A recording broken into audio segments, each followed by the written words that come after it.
So last time when I designed this one, I had a question. How do I shade stuff like this? And if you notice, I haven't dotted that area. I dotted everything else on the snake except that area. But to be honest, I'm not going to dot today because I just can't be asked. It takes a lot of work and effort. I'm going to dot that a bit later, but first we're going to shade because I can do the dots on top of it anyway. And that is a good question because there is a lot of elements what overlaps each other. A lot of things needs to be explained a little bit more, and some bits needs to be hide and worked over. But this is area where art basics comes in. Remember this from like young age, or if you ever just started watching these videos and thinking, what is he talking about? But if you look, snake is round, and so happened to be that. So the snake, the whole snake, is one long pipe, tube, cylinder, whatever you call it. It's that. So if you know how to shade that, you know how to shade that. And the cube basically explains what happens behind the curve, or the curve, or the cut, or wherever. Because imagine this is not a flat area, it's a curved area. That's his bone, and then goes meat and goes underneath the eye. So in reality, it's more curved. And that means there's an edge somewhere where the light hits. It doesn't go anymore, and from that moment on starts to shadow downwards. Meaning if the light hits, there's the edge and there's a shadow downward. Or imagine nose. The light comes from wherever direction. It hits that one certain point, and underneath it's a shadow. Meaning this is his eye. So there's his nose. Wherever light comes, hits that specific area, and from that moment on anything else is downwards. So that is a shadow area, and the moment it touches there, the highest point is the darkest area. So here I kind of did already. You can see that would be the edge where it touches, the sunlight touches, and where it passes, that's where the shadow starts. Because light is like a laser. You know, when you play with the lasers, or you play with like water guns or anything like that, it comes and it hits certain area, and that's about it. And then from that moment on, the water goes away. You can't touch the underneath area because the water doesn't do any turns, or the light doesn't do any turns. So this would be the wettest area, and here is the driest, meaning the light hits, that's the last point it ever touches. Here, this area there, but all this is in shadow. But the thing is, you have to have the edge the darkest one, because even if this is like, imagine a flat surface, this is like on a table or wherever, and it will get hit back. Yeah, so imagine like water splashes, it splashes there, it hits that one, and it goes everywhere. And these bottom areas is the area where it'll get back to you, in a sense. So imagine it comes there, comes there, comes there. All the bottom area will be reflected on, and this is the driest one. So the same goes with light. If it comes, it hits that area, this top will be the lightest one. Anything underneath here will be quite dry. So that's where the shadow goes in. But the bottom, it hits there and the water splashes everywhere. Same with the light molecules called photons. Those little photons bounces everywhere, and it bounces back on here. So this will be in the shadow, so it's a bit darker than this area, but still darker just because it's in the shadow. So light from physics point, when the light touches the ground, it literally reflects the same angle as it get hit. So it's always going to be the same angle. Even if it gets hit that direction, it will bounce off that direction. Light always goes straight like a laser beam, little particles. And when it comes to your tattoo design, same happens here. All these tubes, they are your pipes or cylinders or whatever they are, and same, I don't know, inside there where the light goes, hits that little area there, but it cannot pass in there. So just for instance, that just goes darker just because. But then again, there's always exceptions, and in neo-thread style sometimes we draw a little bit wrong to make it look right. Not always everything needs to make sense. If 80% looks bang on, 20% you can play around. So the first job ever is to pick a light source, where we want the light come from. I always kind of pick this end, so I think I'm gonna stick to this end. So this is where the light is coming. So it hits the snake. So because it's round, there will be a certain area from like here now, here, where this section gets darker. Probably it's hard to see for you guys, but it is what it is. And then it hits, meaning there will be a shadow here from the snake itself. So all this will be naturally darker because the snake just blocked the sun. Of course, this comes from like more into realism kind of look, but I do like that, so that's how I do it. Then imagine light hits that one, and then this snake part will create a small shadow on this part as well. So see, this is like the imaginary line where the shadow hits. So this gets darker, but now it gets a little bit more darker because this section created another shadow. So you got shadow and a shadow. But see, that looks more like it. And then this needs to create the shadow of its own. And that tells your eyes the snake is on top of the leopard, and it gives you that more realistic look. Then we carry on. Light hits, makes a shadow here. We mark a section there. We literally need to follow the same direction as the snake would create. So that gets naturally darker, follows the same shape, and it gets darker. It's pretty simple, isn't it, so far? Same, hits there. Now this section would be naturally a little bit darker than the rest of it, and so on and so on. The first job, let's mark the areas where shadows will fall onto and make them more seen.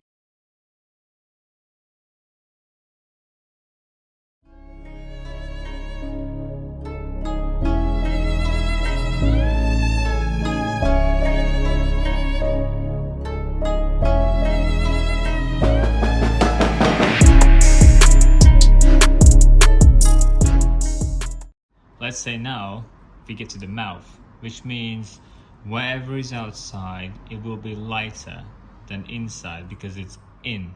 It loses light.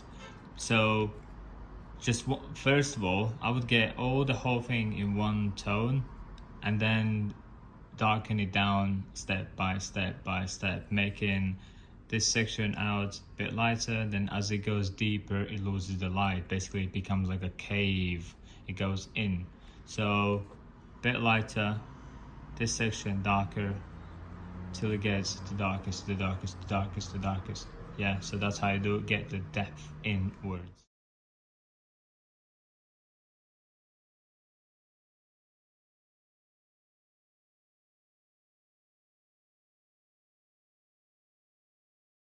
So now imagine the light comes from that end, yeah? Well, that's what we agreed on. So whatever comes other side, it gets darker. Meaning, if the light hits the scales of here, so half of it will be naturally darker. It needs, because this is round shape, yeah? It's curved, it's not flat down. There's no one squeezed flat.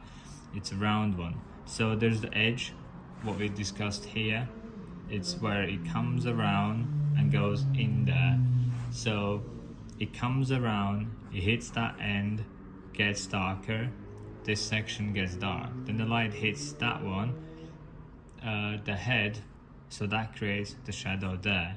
There needs to be a split where it gets hit, another section, it doesn't get as much light, so that becomes darker.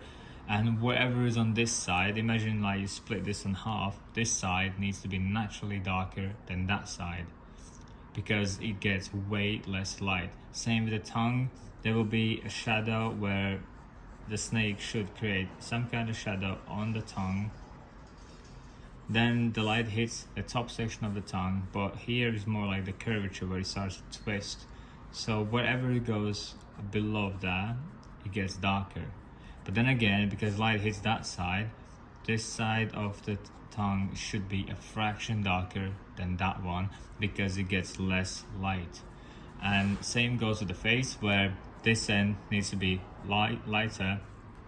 This side of the face needs to be a little bit darker because the light comes from there, it doesn't go straight on him. If it goes straight on him, it gets equal light both ends. But if you get one side only, same as my fingers literally right now, where this side gets more light, this side doesn't get. Same happens with the snake. Imagine my finger is a snake, there's a light, there should be the darkest point, and there you should see some reflection in that end, but that is the darkest point. And for the face of his, same, all this needs to be a fraction darker than this side because it gets less light. And as long as you keep these in rules, you can't go wrong. It's literally gonna tell the viewer, yeah, that makes sense, that looks alright, that's cool. Then once we have that done somehow, then we're gonna make some areas darker on purpose or lighter on purpose, which goes against the rules, but that explains the viewer or the canvas or wherever what's going on. Because sometimes the tones get really close to each other, they get so together, they look flat, look boring, like this section and this section. One of them have to be darker, either that one or either that one. Because the scale is gonna be lighter here, I'm gonna keep them lighter there, meaning this part of the snake will get naturally darker to make this stand out way more. But then again, we're gonna have darker this section where I need to leave for the snake a fraction of a light where that explains the snake starts. So first of all, focus on the whole idea, the whole scene, where what goes, what sits, what kind of shadows goes, and later on we're gonna narrow it down into like little small sections, dividing pieces one by one. But overall now, the general idea is to get the whole thing shaded based on natural laws, and afterwards we're gonna improve as we wanna.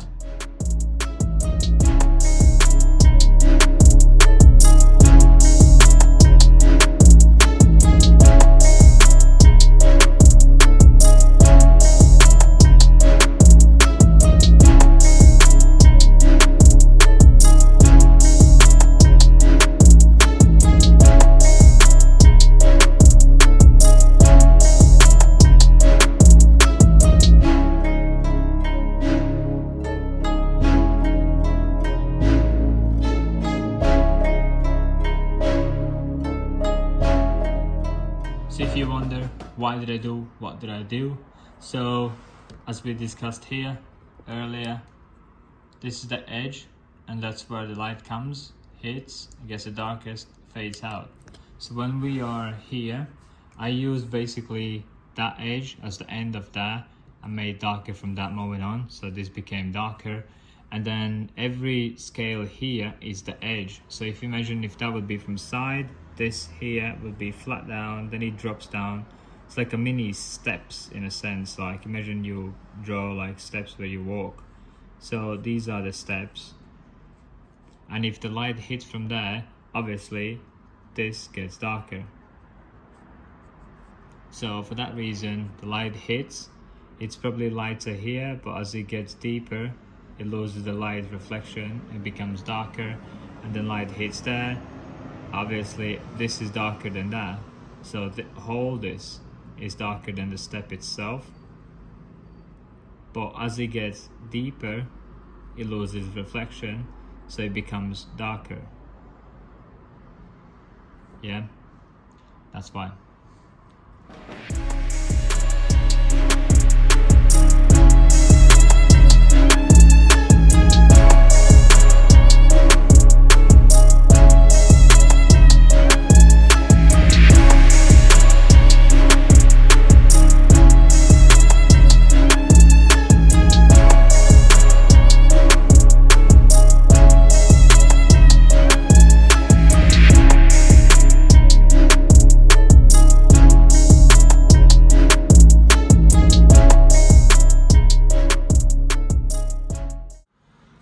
I think it looks pretty cool so far. And to be honest, I don't think we have done anything different than it would be in natural nature, kind of out there. As this curves, this is the edge where the sun stops shining. This creates shadow on that. That is the area where the light hits, and that is the area where the light doesn't hit, making this the darkest point. Same here, light comes, hits that one, it doesn't pass to that side, so we made a hard edge where the light is not. This side becomes a little bit darker than that side. This is on the bottom, plus the light hits from the top, so making it that the darkest area. This is the boundary, like clearly seen where the light hits and it doesn't hit. This becomes a little bit darker than this side because there the light hits and it doesn't hit. And the same here, it doesn't hit and it does hit, and then there, same here, light hits, blocks, light reflects, and we literally have shaded all this on these principles, what you have probably heard 1,000 times, but you still ignore to do it, and then because you ignore, you suffer, and then you look videos where and how to shade where the knowledge was given you in the first place. But what we're gonna do now is I really wanna clean up some areas. Like I did a little bit here, and this is where I said to you we're gonna do stuff what we wanna do. So making more cooler and going beyond what's in nature. So let's say this side and that is literally the same color, like the white here and the white there. So we need to make one darker, so probably I'll choose the what's behind, make it a little bit darker than what's in the front. So that wouldn't happen in nature, it wouldn't, but we kind of have to do to bring that out a little bit more. So this is the part where I'm gonna go all around again and bring out some areas. So I need to make the tongue as well, probably dark or black, because I need to separate that from the background.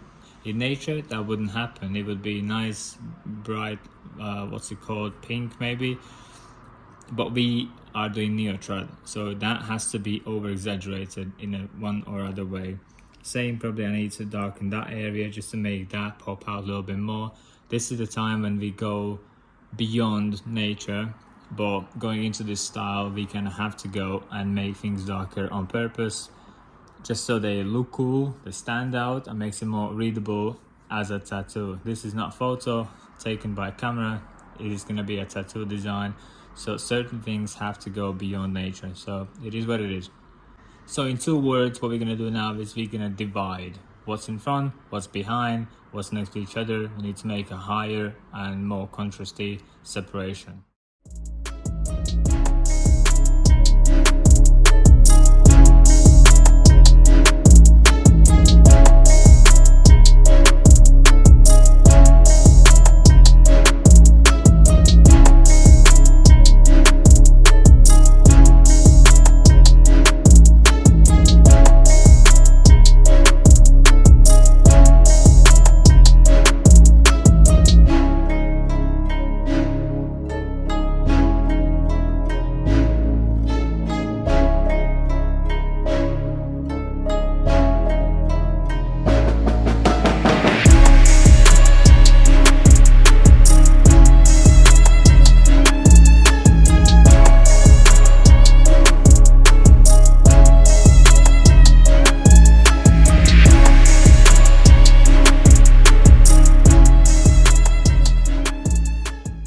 And I think that's about it for the shading.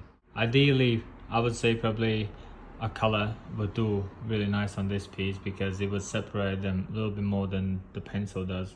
I know I didn't do the smoothest shading today, but I'm pretty sure I'm gonna tattoo this on somebody one day. So I did with the pencil, but I can rub off later on, so I can run through a stencil machine and I can turn this into a stencil. I know I didn't do the smoothest shading today, but what I wanted to do is get to a point where we can, and I was specifically using a pencil which I can rub off later on, so I can use into a stencil machine and make a stencil. So it is what it is. I'm planning to make a Skillshare profile and upload videos where I can teach how to tattoo. So that's something I'm planning to do in the future. So if you want to learn how to tattoo, lining, shading, color, composition, stencils, everything, I'm pretty sure I can make a lot of videos about that. I haven't done yet. It'll be on the Skillshare.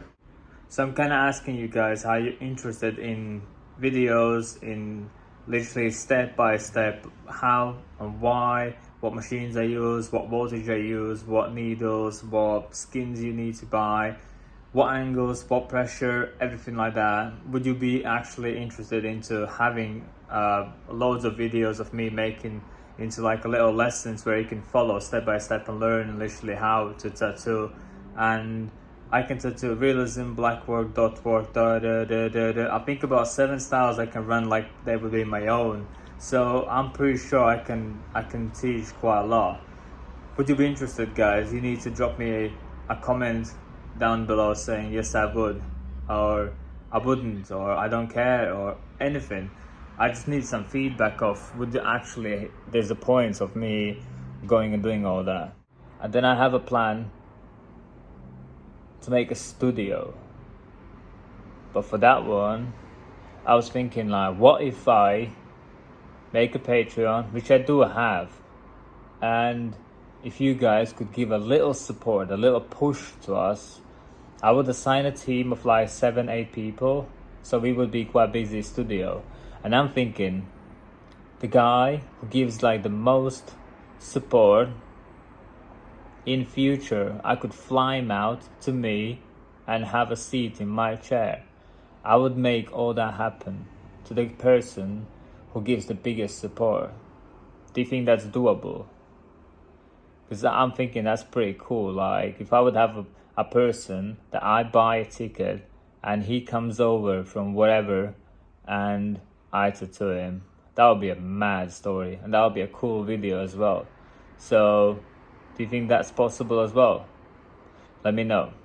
But till then, thank you for watching. Thank you for supporting me in all the ways.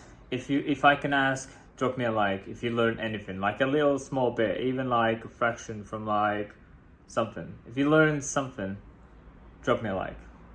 Help me out. And thank you for watching, guys. I'm pretty sure I'm gonna drop the next video pretty soon, so stay tuned. Cheers.